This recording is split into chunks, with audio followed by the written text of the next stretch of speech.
안녕하세요. 5학년 2학기 2단원 새로운 사회를 향한 움직임 2차 시 영주와 정주의 개혁 정책에 대해서 수업할 역사 비조 박은비, 박민서, 정혁, 이영현, 이하정입니다. 본 단원의 차시명은 아까 언급했듯 영주와 정주의 개혁 정책인데요. 이러한 차시를 선택한 이유는 학생들로 하여금 생각해보게 할 역사적 문제가 많다고 생각하였고, 정책의 배경, 수립, 시행 결과로 이어지는 일련의 결과가 역사적 사고력을 증진하는 데 도움이 된다고 판단하였기 때문입니다. 그래서 정조 시기의 개혁 정책을 조선 후기 사회와 문화의 변화 모습과 함께 살펴보는 것, 그리고 붕당 간의 대립 등 여러 폐단을 극복하기 위한 인물의 활동을 중심으로 사회 변화를 위한 옛사람들의 노력을 이해하고 자긍심을 기르는 것이 본 단원의 개관이라고 할 수 있습니다. 지도화상에서의 수업 목표는 새로운 사회를 만들려는 당시 사람들의 노력과 그 의의를 설명할 수 있는 것이지만 저희 역사 비조는 과거와 현재를 연결지어 당시 시대에 공감할 수 있는 것, 공감을 바탕으로 영주와 정주의 개혁 정책에 대해 이해할 수 있는 것을 수업 목표로 추가하였습니다. 그래서 본 차시의 수업은 다음과 같은 흐름으로 진행되는데요. 수업 전체적으로 영주와 정주의 개혁 정책을 연속적인 질문 대답으로 자연스럽게 학습하고 단순히 개혁 정책들의 내용을 아는 것을 넘어서 그것을 현대와 연관 비교하며 생각을 이어나갈 수 있도록 활동을 구성하였습니다. 그래서 수업 설계의 주안점을 본 수업과 관련지어서 좀 더 자세히 설명하면 도입 부분에는 아래 표에 제시된 것과 같은 내용으로 수업을 구성하였는데요. 조선 후기의 사회적 상황을 역사적 상황과 연결시켜 생각하도록 유도함으로써 당대의 사회적 상황과 개혁 정치가 필요했던 이유를 실감나게 이해하도록 수업을 설계하였습니다. 그래서 저희는 활동을 구성하는 데 앞서서 다음과 같은 피드백 세 가지를 반영하고자 노력하였는데요. 조선 후기의 정책과 상황을 21세기 현대식으로 어떻게 풀어가야 할지, 당시의 문제를 해결하고자 했던 영주와 정주의 노력을 어떻게 설명해 주는 것이 좋을지, 정책이 백성들의 삶을 구체적으로 어떻게 바꾸었는지 상상하며 학습하도록 지도하는 방법에는 무엇이 있을지, 이 세 가지를 어떻게 활동에 반영할 수 있을지 많은 고민을 했습니다. 그래서 결론적으로 아래와 같은 활동을 구성하였는데요. 활동 1에서는 조선 후기의 경제적, 정치적 상황을 계속적인 질문과 대답을 통해 학습하고, 활동 2에서는 영주와 정주의 개혁 정책을 당대의 사회적 배경과 연결지어 유기적으로 학습하며, 활동 3에서는 영주와 정주의 개혁 정책을 현대인의 관점에서 재평가하면서 역사적으로 사고할 수 있는 기회를 제공하는 것을 수업 설계의 주안점으로 삼았습니다.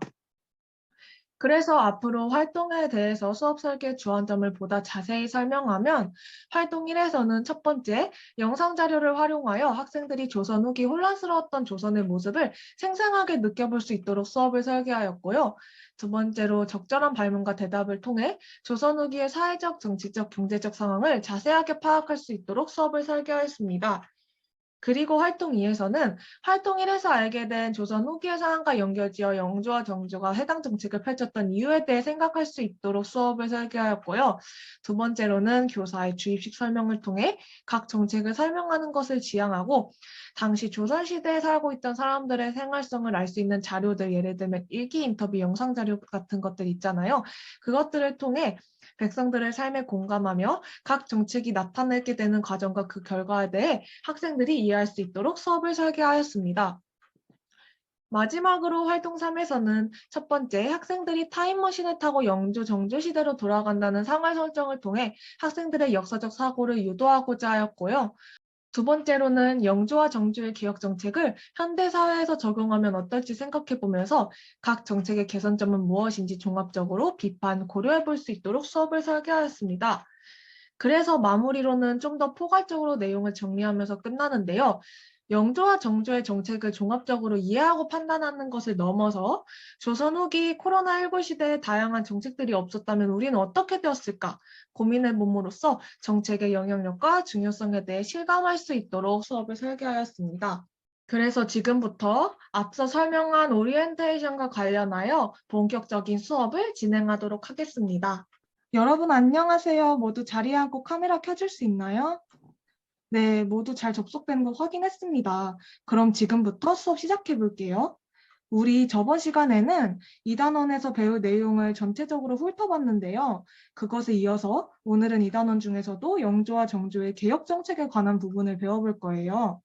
모두 교과서 준비되었나요? 네, 네, 그럼 수업 시작해 봅시다. 여러분, 하나 질문을 할게요. 우리는 오늘도 줌으로 만나서 수업을 하고 있어요. 무엇 때문에 교실에서 만나지 못하고 줌을 통해서 수업을 하고 있을까요? 코로나19 바이러스 때문인 것 같습니다. 혹시 어, 다른 친구들은 의견이 있나요? 저는 정부에서 거리두기를 통해서 아마 줌으로 수업을 하는 것 같아요. 맞아요. 영현이가 말해준 대로 코로나19 바이러스 전파를 예방하기 위해 사회적 거리두기를 하고 있기 때문이에요. 코로나19로 인해 여러분이 가장 직접적으로 느낄 수 있는 것은 등교 방식의 변화, 학습 방법의 변화가 있을 거예요. 우리 5학년 친구들은 목요일, 금요일에만 학교에 오고 나머지는 비대면 수업을 듣고 있죠. 그런데 이것 외에도 코로나19로 인해 경제, 사회, 문화적 측면에서 많은 변화가 있었어요. 어떤 변화가 있었는지 한번 떠올려 볼까요? 많은 상인들이 경제적 어려움을 겪고 있는 것 같아요. 혹시 사회적 다른 거리두기 제도로 인해 친구들과 4명 이상 모이면 안 돼요. 네, 모두 잘 말해주었어요. 여러분이 말해준 것 외에도 각 지역별로 50만 원 내외의 코로나19 피해 소상공인 고정 비용을 지방자치단체에서 지원하기도 하고, 가게에 방문할 때마다 QR코드를 찍거나 방문 일지를 작성하기도 했어요. 유튜브에서는 가수 나훈아나 아이유의 비대면 콘서트가 열리기도 했는데요. 그럼 국가나 정책적으로는 어떤 변화가 있었나요? 한 명씩 손들고 말해봅시다. 무료 백신 접종 및 PCR 검사나 격리 치료 시스템 같은 정책이 있었던 것 같습니다. 다음 친구, 민서가 대답해 볼까요? 저는 재난지원금을 받았어요. 혁이랑 민서가 대답을 아주 잘해줬어요. 여러분들이 말한 내용에서 추가하자면 국가의 안전을 지키기 위해 해외에서 입국하는 사람들의 자가격리를 지원하기도 했어요. 좋습니다. 이처럼 코로나19와 같은 국가적 전 세계적 위기를 극복하기 위해 경제, 사회, 문화적으로 많은 정책이 생겨났고 이에 따른 국민의 참여가 있었는데요. 조선시대에도 이와 비슷한 상황이 있었어요. 학습 문제를 한번 다 같이 읽어봅시다. 하나, 둘, 셋. 영조와 영조와 정조의 정조의 개혁 개혁 정책을 정책을 알아보자. 알아보자. 네, 여러분들이 읽어준 것처럼 오늘 배울 학습 문제는 영조와 정조의 개혁 정책을 알아보는 거예요.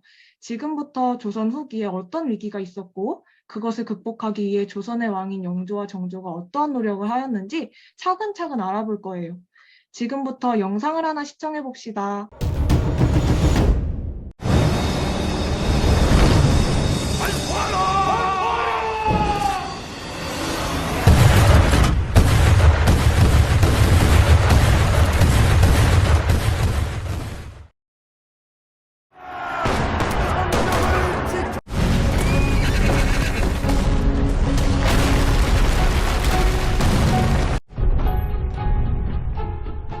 전하, 어서 옥체를 피하셔야 합니다. 전하! 네, 여러분, 영상에는 어떤 내용이 담겨 있었나요? 무섭게 생긴 아저씨가 전쟁을 하고 있었어요. 맞아요. 본 영상은 조선시대에 있었던 임진왜란과 병자호란을 다룬 영화를 따와서 만든 영상이었어요. 이렇게 큰 전쟁을 치른 후에 조선의 모습은 어떻게 변화했을까요? 한번 말해봅시다. 사람이 많이 죽었을 것 같아요. 전쟁으로 인해 사회가 혼란스러울 것 같아요. 모두 정답이에요.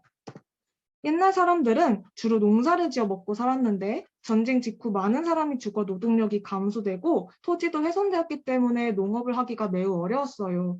그렇다면 이 질문에 대하여 생각해 봅시다. 경제적 성장과 복구가 쉬웠을까요? 아니요, 쉽게 성장하기 힘들었을 것 같아요.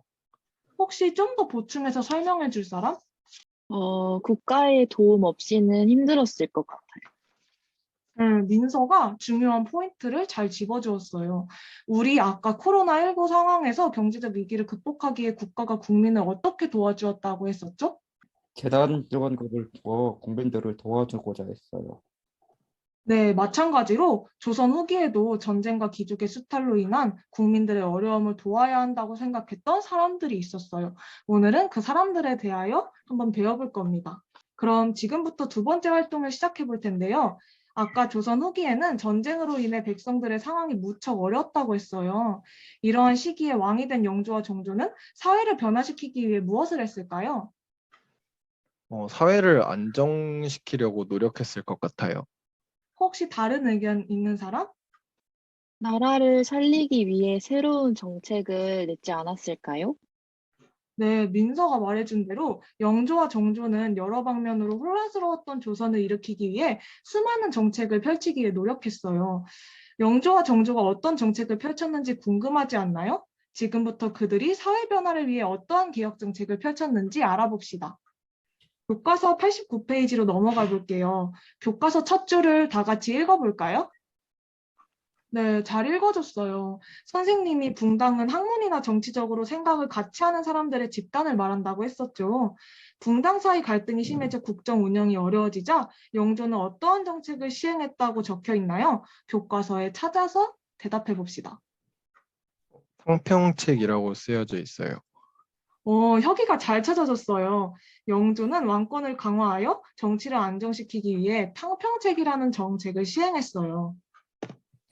영조의 탕평책. 탕평책을 한자로 쓰면 방탕할 탕, 평평할 평, 께 책인데요. 이것은 치우치지 않고 무리가 없으면 왕도가 편안하다는 무편무당 왕도탕탕, 무당무편 왕도평평이라는 중국의 고서적 서경에서 따온 말이에요. 어떤 정책일 것 같나요? 공평하게 정치를 하도록 한다? 좀 더 자세하게 얘기해 줄 친구? 책에 붕당 간의 대립이 심했다고 되어 있으니까 붕당이 싸우지 않도록 돕는다는 말 같아요. 비슷해요. 탕평은 싸움이나 논쟁에서 어느 쪽에도 치우치지 않는 것을 의미하는데요. 영조는 붕당 간의 갈등으로 서로 화합되지 않는 정치 상황을 극복하기 위해 서로 다른 무리의 신하들이 골고루 벼슬을 할 수 있도록 인재를 고르게 등용하였어요. 그게 바로 탕평책입니다. 결국 탕평책은 평등한 인재 고용 정책이라고 할 수 있어요. 탕평책은 무엇이라고요? 다 같이 읽어봅시다. 평등한 평등한 평등한 인재 인재 고용 고용 정책. 정책. 좋아요. 그럼 이번에는 영조의 두 번째 정책에 대해서 알아보도록 할게요. 그 전에 조선 후기 조선시대 백성들의 상황을 먼저 살펴보아야 하는데, 조선 후기 전쟁 이후 백성들의 상황은 어떠했을 것 같나요? 아까 나왔던 농업에 대한 이야기 말고 다른 부분에 대해서 한번 이야기해 봅시다. 두 선생님, 차례의 큰 전쟁을 어, 겪고 나서 백성들이 정말 힘든 상황이었을 것 같아요. 좋아요. 영현이가 대답해 볼까요? 돈 많은 양반들과 그리고 가난한 백성들 사이에 격차가 매우 커졌을 것 같아요. 전쟁 때문에 집이 사라진 사람도 있을 것 같고. 모두 잘 이해하고 있어요. 영현이가 말해준 대로 조선 후기에는 빈부격차가 심해지고 가난한 백성들은 세금을 내는 것조차 쉽지 않을 정도로 힘든 경우가 많았어요. 특히 세금에는 군포라는 세금이 또 있었는데 군포가 뭐냐면 이 사진을 보세요. 그림을 보면 남자가 지게에 보따리를 짊어지고 있죠. 이 안에 비단 두 필이 들어있다고 해봅시다. 조선시대에는 기준 연령에 이른 남자를 무조건적으로 군대에 들어오도록 하였는데 이때 군대에 가기 어려운 사람들을 위해서 제도를 하나 마련했어요. 그게 뭐냐면 바로 군포제예요. 군대에 가는 것 대신에 1년에 두 필의 군포를 납부하도록 한 제도인데 군포가 뭐냐면 세금으로 내는 옷감을 말해요. 즉, 비단 두 필을 납부하면 군대에 가지 않아도 됐죠. 그러면 어떤 상황이 벌어지게 되었을까요? 일부 부유하고 돈 많은 백성들만 군포를 내고 나머지 가난한 백성들은 다 군대에 가야만 했을 것 같아요. 혹시 의견을 더 말해볼 수 있는 친구? 때는 가기 싫은데 가난해서 군포를 마련하지 못해 도망가는 사람들도 있었을 것 같아요. 네, 영현이가 손을 들어줬네요. 얘기해 볼까요? 가난한 사람들만 군대를 가다 보니 농사를 지을 수도 없어 수확이 없으니까 빈부격차가 더 심해지지 않았을까요? 네, 여러분이 예상해 준 게 대체로 맞아요. 근데 이것에 대해서 좀 더 자세히 알아보기 위해 선생님이 당시 군포 때문에 정말 힘들어했던 김돌석 씨와 인터뷰를 해봤는데 인터뷰 내용을 확인하면서 그 당시 세금 제도로 인해 백성들이 어떤 어려움을 겪어야 했는지 한번 알아봅시다. 네, 김돌석 씨와의 인터뷰. 여러분, 조선의 상민인 김돌석 씨를 만나보았습니다. 안녕하세요, 김돌석 씨. 안녕하세요. 저는 한양에 살고 있는 상민 김돌석이라고 해요. 반갑수. 반갑습니다, 김돌석 씨. 최근 어려운 일을 당하셨다고 하는데 혹시 어떤 일이 있었는지 말씀해 주실 수 있나요? 아이고 그때만 생각하면 지금도 얼마나 억울한지. 엊그제 관청에서 사람들이 나와서 우리 집에 찾아오더니 갑자기 군포를 두 필이 더 내라고 소리치더라니 말이죠. 저는 분명 군포를 힘들게 돈을 모아 기단을 사서 이미 냈는데 말입니다. 아니, 이미 군포를 내셨는데 또 군포를 내라는 건가요? 아니 이미 재작년에 돌아가신 우리 아버지 몫의 군포도 내라고 말도 안 되는 소리를 하지 말입니다. 이미 이 세상 사람도 아닌 우리 아버지께 군포를 내라니요. 정말 말도 안 되는 일이 일어나고 있군요. 억울하셨겠어요.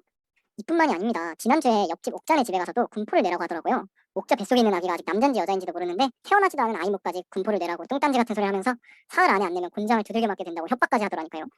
저런, 정말 안타깝네요. 그래서 옆집 옥자 씨는 어떻게 되셨나요? 결국 옥자네 가족은 비단 두 필 마련한 여유가 없어서 한밤중에 몰래 도망을 갔어요.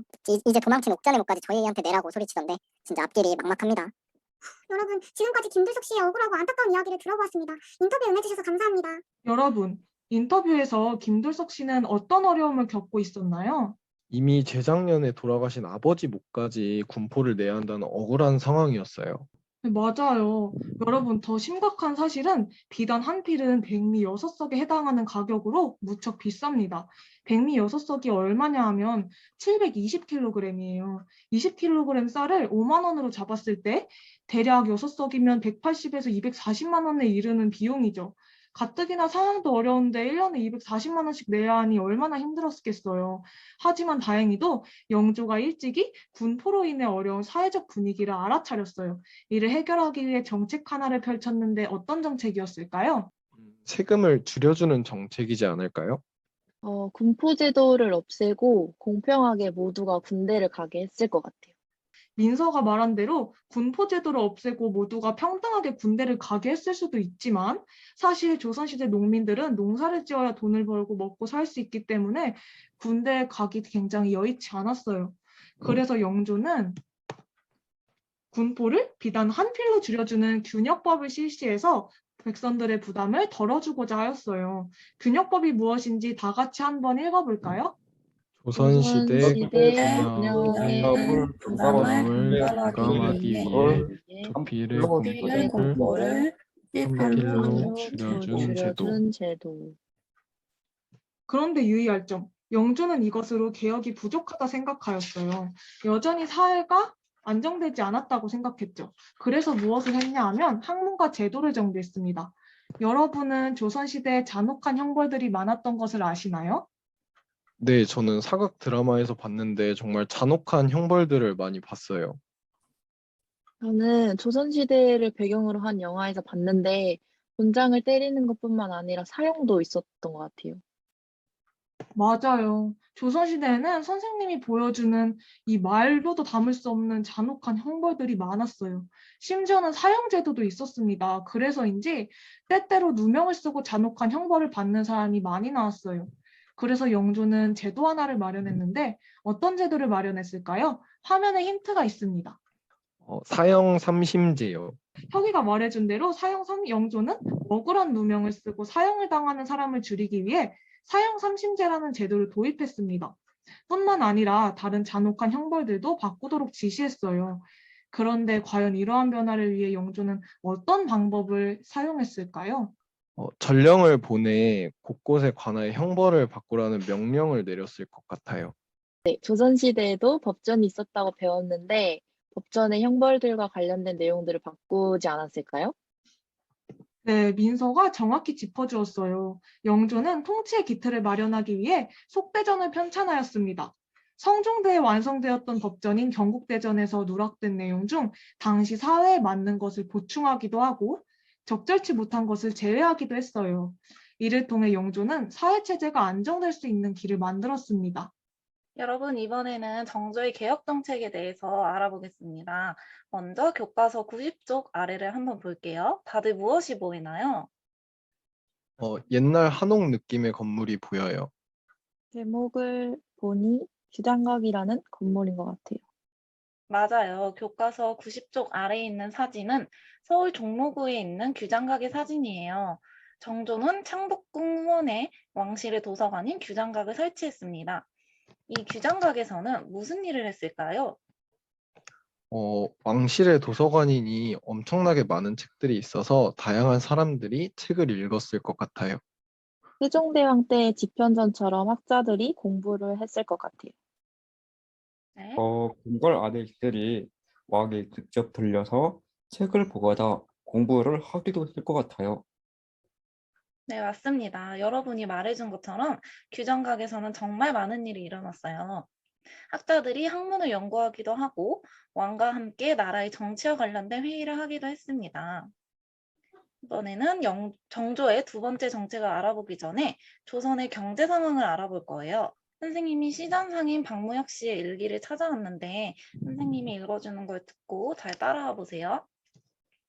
오늘 하루도 정말 많은 돈을 번 하루였어. 나라에서 우리 같은 시선 상인들에게만 장사를 할 수 있는 특권을 주고 난 뒤 얼마나 좋은지. 다른 상인들은 모두가 쫓겨난 시장에서 혼자 물건을 파니 귀한 물건을 독차지해서 내 마음대로 가격을 매겨도 잘 팔리는걸? 내일은 돈을 좀 더 벌려면 가격을 더 올려볼까? 계속 불어나는 돈으로 새로운 물건을 더 구해서 비싼 가격에 잘도 팔리니 돈이 참 쉽게 벌리는 것 같아. 내일부터는 상민들의 공란을 대신 구해주고 비싼 가격을 받아봐야겠다. 생각만 해도 나 혼자 큰 돈을 버는 것은 정말 좋은 것 같아. 여러분, 일기 속 박무혁은 어떤 상황인 것 같나요?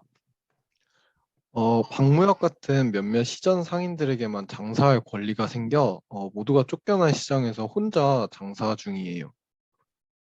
네. 혼자 장사를 하면서 엄청 많은 돈을 벌고 있어요. 아주 욕심이 많아가지고 자기 마음대로 높은 가격을 매겨 횡포를 부리고 있어요. 맞아요. 조선 후기에 시전 상인들에게만 장사를 할 수 있는 특권이 주어져서 그들의 횡포로 많은 사람들이 장사도 못하고 비싼 가격의 물건을 사야만 했어요. 이 상황에서 여러분이 정조라면 어떤 정책을 시행할 것 같나요? 저라면 시전 상인들의 특권을 빼앗을 것 같아요. 네, 누구든지 자유롭게 장사를 하게 해주고 횡포를 부린 시전 상인들에게 벌을 내릴 것 같아요.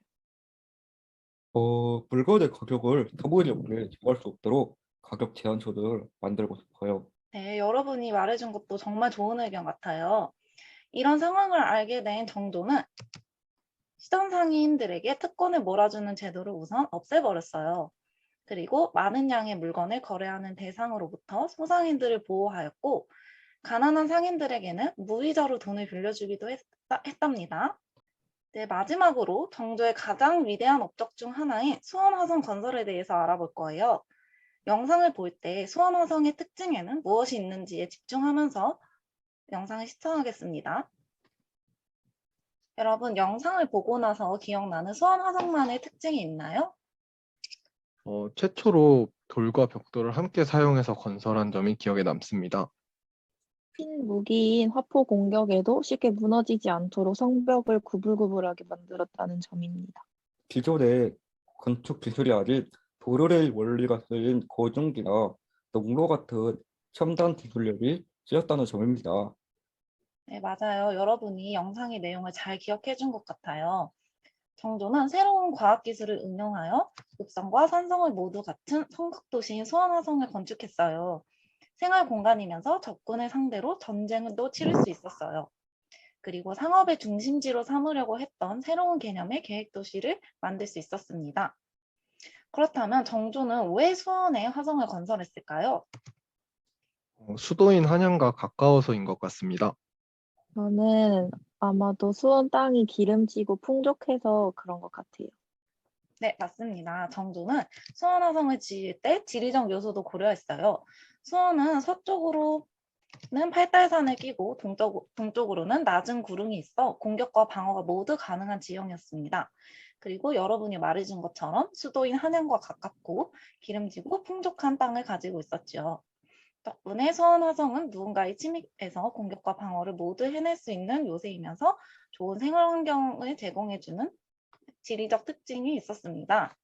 이로써 영조와 정조의 정책 6가지를 모두 알아보았어요.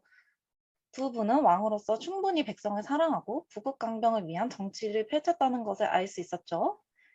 그런데 말입니다. 과연 이 6가지 정책은 완벽했을까요? 영조와 정조가 마지막 불꽃이라고 하였으니까 완벽하지 않았을까요?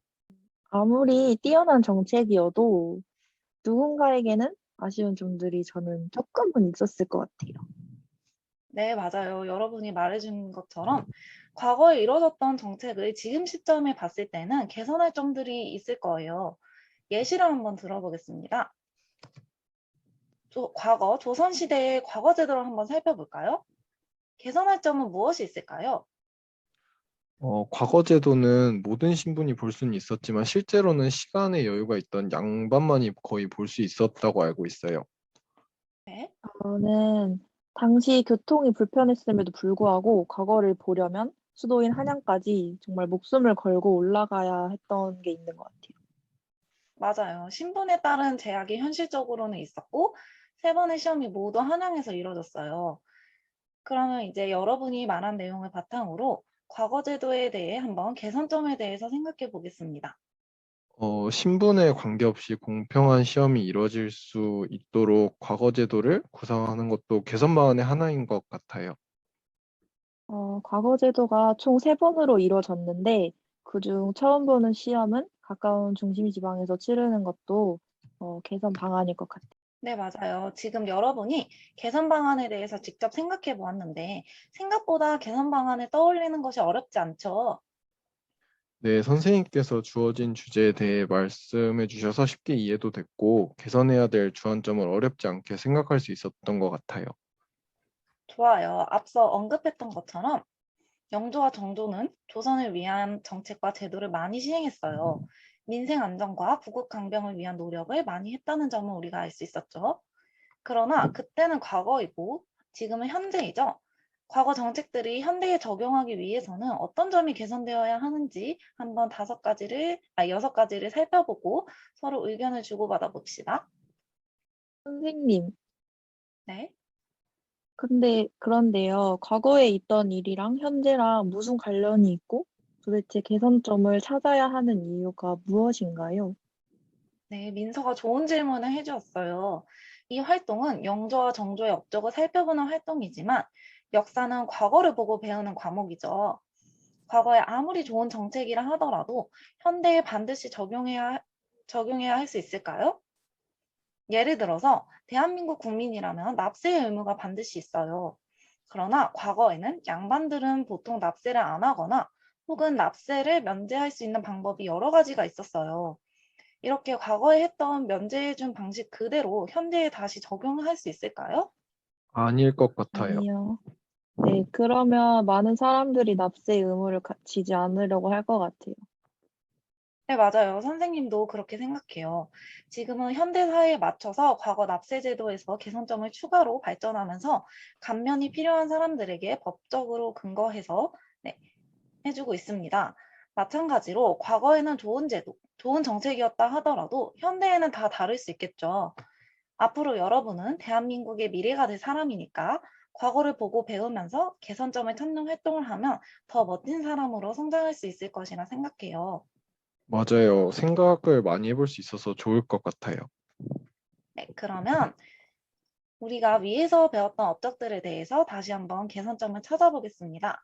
각자 5분 동안 모둠별로 나눠서 각 주제에 맞게 생각을 한번 나눠보고 오겠습니다. 그럼 각 모둠에서 대표 한 명이 말해볼까요? 먼저 탕평책 모둠이 발표해 봅시다. 네, 탕평책 모둠 발표하겠습니다. 탕평책은 인재들을 골고루 뽑는 정책이었어요. 그런데 탕평책은 당시 왕도 정치 사회에서 왕권이 강했기 때문에 성공했다고 생각해요. 어, 왜냐하면 영조와 정조는 왕권 강화를 위해 많은 정책들을 실시했기 때문에 신하들의 결정을 따르려면 왕권의 강화를 위한 정책의 기반에 뜻을 같이 하는 신하들을 뽑았을 것 같아요. 그러다 보면 정말 필요한 인재보다는 왕의 정책에 어울리는 인재를 선발했을 것 같다는 문제점을 찾았어요. 네, 탕평책 모둠에서 문제점에 대해서 냉정하게 생각해 본 것 같아요. 그렇다면은 그 문제점에 대한 개선 방안에 대해서도 생각해 보았나요? 저희가 생각한 개선 방안은 어떤 정책이든지 간에 나라가 정말 발전하기 위해서라면 다양한 의견과 교류할 수 있는 인재가 필요하기 때문에 왕의 권력과 관계없이 인재를 뽑는 탕평책으로 개선할 수 있을 것 같아요.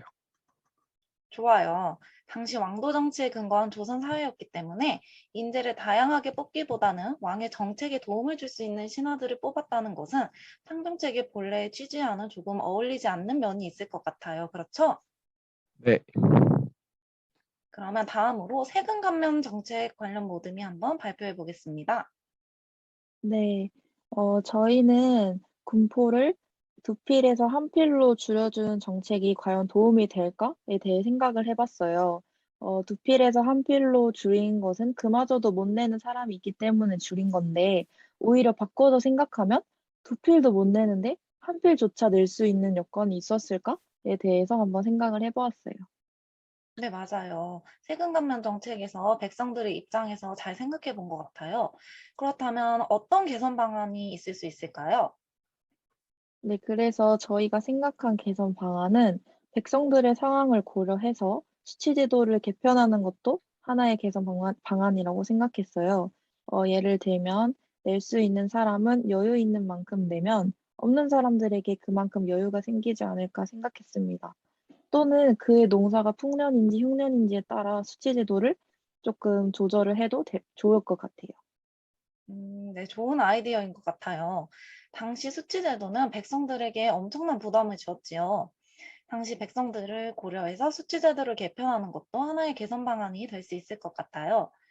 그러면 다음으로 규장각 모둠에서 한번 발표해 볼까요? 네, 저는 정약용의 경제육표에 근거하여 찾았어요. 규장각에 대해서 정약용이 언급하기를 재교육을 받은 초기 분들이 고위직에 올라 임금에게 가담하지 못하고 복종하기만 하는 폐단이 발생했다고 합니다. 그래서 정조 사후에도 규장각의 주요 관직을 독점했고요. 결국 실질적인 기능을 잃어버린 채 세력의 근거지로 변질되었다고 합니다. 결국의 규장각은 의미가 변질된 것이 문제였고 그에 따른 개선 방안은 학문 연구기관으로 왕의 자문기구로 남았으면 좀 더 나은 방법이 되지 않았을까 생각을 합니다. 네, 어려운 주제를 맡아서 개선 방안을 생각해 봐야 했는데 잘 얘기해 준 것 같아요. 마치 비변사처럼 본래 목적과 다르게 변질된 경우에 해당하죠? 다들 기억나나요? 네, 네, 본래 설치된 목적이 변질된 점에서 비변자와 규장각이 비슷한 점이 있는 것 같아요. 네, 그러면 이제 마지막으로 수원 화성 건설에 대해서 이야기해 본 조가 개선 방안과 함께 발표해 볼까요? 네, 수원화성조입니다. 당시 성리학이 대두되었던 조선에서 새로운 학문인 실학이 등장하여 정약용에게 큰 영향을 주었는데 이는 수원화성 건설에도 큰 영향을 줬어요. 그런데 그 이후에 실학의 발전은 더 이상 멈추고 말았어요. 이는 성리학 세력이 실학 세력에게 압력을 준 게 영향을 주었다 생각합니다. 결국에 실학이 잘 발전하지 못하고 조선의 발달이 느려지게 된 이유라고 생각해요. 개선 방안으로 저희는 당시 임금이 실학과 관련하여 제도적인 지원이나 관리를 해줬다면 조금 나아지지 않았을까라고 생각합니다. 네, 수원화성이 축조된 것은 실학의 영향도 있었지만 정조의 의지가 컸던 것도 있지요. 그 의지만큼 실학에 대한 제도적인 지원 혹은 관리가 있었다면 조금은 달라지지 않았을까 생각을 해봅니다. 친구들이 발표했던 내용을 잘 기억하고 다음 활동으로 넘어가 볼게요. 네, 여러분, 이번에는 영조와 정조의 정책들이 지금 현대사회의 시각으로 바라본다면 어떻게 느껴질지 자유롭게 이야기를 해봅시다. 그럼 타임머신을 타고 가는 거네요? 그렇게 생각해 볼까요? 다들 타임머신을 타고 한번 우리 현대사회 모습들을 기억한 채로 가봅시다. 자, 무엇이 보이나요? 영조가 탕평책을 실시해서 인재를 등용하는 모습이 보여요. 정조가 규장각을 설치해서 학문을 연구하는 모습이 보여요. 수원 화성이 축제하는 것이 보여요. 네, 다들 잘 말해주었어요. 그러면 지금부터 현대사회 시각으로 바라본 영조와 정조의 정책에 대해서 다시 한번 얘기를 해볼게요. 먼저 탕평책은 현대사회 시각으로 바라보았을 때 어떤 점이 같을까요? 나라에 필요한 인재를 뽑는다는 점에서 요즘에 있는 공무원 시험과 비슷한 것 같아요. 네. 그리고 치우치지 않고 인재를 선출한다는 목적에서 보면은 현재 공정에 이뤄지는 평가와 같아요. 네, 그렇군요. 그러면 현대사회 시각으로 바라보면 상병제가 어떤 점이 다를까요? 과거에 어, 왕이 시행하는 정책에 대해 찬성하는 유능한 인재들을 뽑았겠죠. 네, 당시 탕평책은 왕의 정책에 알맞는 인재를 뽑는 경향이 있었다면 현재에는 나라의 모든 분야에서 다양한 인재를 뽑는 것 같아요. 네. 네, 그리고 거기에다가 신분의 제한이 없고 능력만 있으면 충분히 인재로서 역할을 할 수 있다는 점이 달라요. 맞아요. 과거에는 평등한 정책이었던 탕평책이지만 현대사회의 관점으로 바라보면 과연 평등했을지에 대해서 다양한 의견이 나오고 있는 것 같아요. 그러면 당시 세금 감면 정책에 대해 현대사회와 비교했을 때는 같은 점으로는 무엇이 있을까요? 과거에도 지금처럼 소득 분배에 따른 수치 제도였을까요? 어려운 백성들을 구제하기 위한 수단으로 현대 사회에도 뭐 구제 신청 같은 거랑 비슷한 것 같아요. 제가 네. 말해볼게요. 그리고 국가의 재정이 어려울 때 국민들의 세금 수치가 달라진다는 점도 같은 것 같아요. 네, 다들 같은 점에 대해서 잘 생각해 본 것 같아요. 그렇다면 어떤 점을 차이점으로 볼 수 있을까요? 아마 당시에는 현대처럼 전산으로 소득 수준이 나와 있지 않아서 이 점에 대해서 현대 시각으로 바라보면 다른 점을 찾아볼 수 있겠죠? 네, 생각해 보았는데 현대에는 국민 소득에 따른 누진세 제도가 있는데 과거에는 소득이 일정하지 않아서 정확하고 공평한 수치 제도가 없었던 것 같아요. 예를 들면 어떤 가구는 소와 말이 한 마리지만 쌀은 100가마니, 뭐 다른 가구는 소와 말은 100마리가 넘는데 쌀은 10가마니밖에 안 되면 정확한 소득 수준에 따른 수치 제도 마련이 어려웠을 것 같아요. 네. 그래서 이를 약점을 잡아 백골징포, 환구청정 등 수치제도의 문란이 발생했어요. 그래서 국민의 소득에 따라 부과하는 세금도 정부에서 공평하게 평가하고 납세를 해야 돼요. 네, 다들 잘 생각해 본 것 같아요. 수치 제도와 관련해서 과거의 제도가 그 시대에 맞는 것 같아 보여도 현대사회의 시각에서 바라보면 많은 차이가 있다는 것을 알 수 있었죠. 여러분들의 의견을 들어보면서 선생님도 여러분이 역사의 과거와 잘 연결지어서 다양한 시각으로 볼 수 있다는 것을 알려주고 싶었어요. 그러면 규장각과 관련하여 현대사회와 어떤 점이 같은지 한번 다시 생각해 볼까요? 지금의 교육기관과 비교했을 때는 나라에서 지원하고 인재를 양성한다는 점은 같을 수 있겠죠? 네, 그 나라에 도움이 되는 인재를 키우기 위해 인재 양성 기관인 규장각과 비슷하게 현대 사회에서는 나라에서 지원하는 공교육 기관인 학교랑 성격이 비슷한 것 같아요. 네. 저는 현대사회에서 대학 교육이랑 비슷한 것 같아요. 고등 수준의 교육을 받으면서 졸업하면 바로 취업을 준비하는 것처럼. 네, 맞아요. 현대사회와 비슷한 점들이 있었죠. 그러면 어떤 차이점이 있을까요? 규장각은 지금의 공교육기관과 다르게 권력 집단의 세력기구로 사용되었을까요? 만약 현대사회에서 공교육기관이 권력 집단의 기구로 사용된다면 어떨지도 한번 생각해보고 발표해 봅시다. 아무래도 현재 공교육 기관이 당시 규장각처럼 권력 세력들의 근거지까지로 변하지는 않을 것 같아요. 네. 그리고 또한 목적이 교육만 이뤄지니까 공교육 기관이 정치의 수단으로서 작용하지 않았을 것 같아요. 네, 맞아요. 과거에 선비들의 교육을 위해 설립되었던 기관들은 결국 권력 세력의 근거지가 되었지만 이런 문제는 현대에서는 상상할 수도 없는 일이죠. 교육은 여러분들이 성장할 수 있도록 도와주는 것으로 결코 권력에 의한 독점화가 되어서는 안 됩니다. 그러면 마지막으로 소원화성을 한번 살펴볼까요? 소원화성을 보고 현대사회의 시각으로 어떤 점이 같을지 생각해 봅시다. 당시 소원화성에 대한 시각은 현대사회와 어떻게 같은 점이 있을까요? 과학기술이 발달해서 새로운 건축 기술이 나오는 것처럼 과거에도 그런 시각으로서 신기하다는 반응이 많았을 것 같아요. 네. 새로운 과학기술을 받아들이고 그것을 사회 발전에 기여함으로써 점차 새로운 사회로 진보해 나가는 과정인 것 같아요. 그래서 그 점이 같지 않을까요? 네. 현대에도 이상적인 건축물을 추구하는데 그때 당시 정조도 수원 화성을 축조할 때 이상적인 도시를 만들어 보자. 그래서 더 편리한 도시를 만들려는 것도 같은 점인 것 같아요. 다들 잘 생각해 준 것 같아요. 그렇다면 현대사의 시각으로 보았을 때는 어떤 차이점을 찾아볼 수 있을까요? 당시 과학기술이 발전된 것을 보고 당시 성리학자들은 실학을 열심히 발전시키자고 했을까요? 현대 사회에서는 계속해서 과학 발전이 이루어지고 있고 문명도 발전했지만 조선 시대에는 성리학을 우대하고 실학을 탄압하는 그런 상황 때문에 더 이상 발전이 이루어지지 않았어요. 네. 제가 말해볼게요.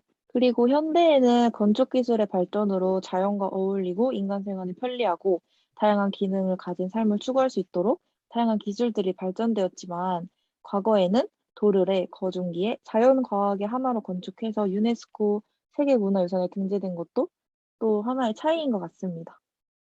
네, 맞아요. 이처럼 현대사회에서 바라보는 시각으로 과거 조선 후기의 불꽃을 보여준 영조와 정조의 정책을 바라보며 같은 점도 있고 차이점도 있다는 것을 알 수 있었어요. 우리는 이것을 공유하는 과정을 통해 더욱 생각을 키워볼 수 있는 시간이 된 것 같아요.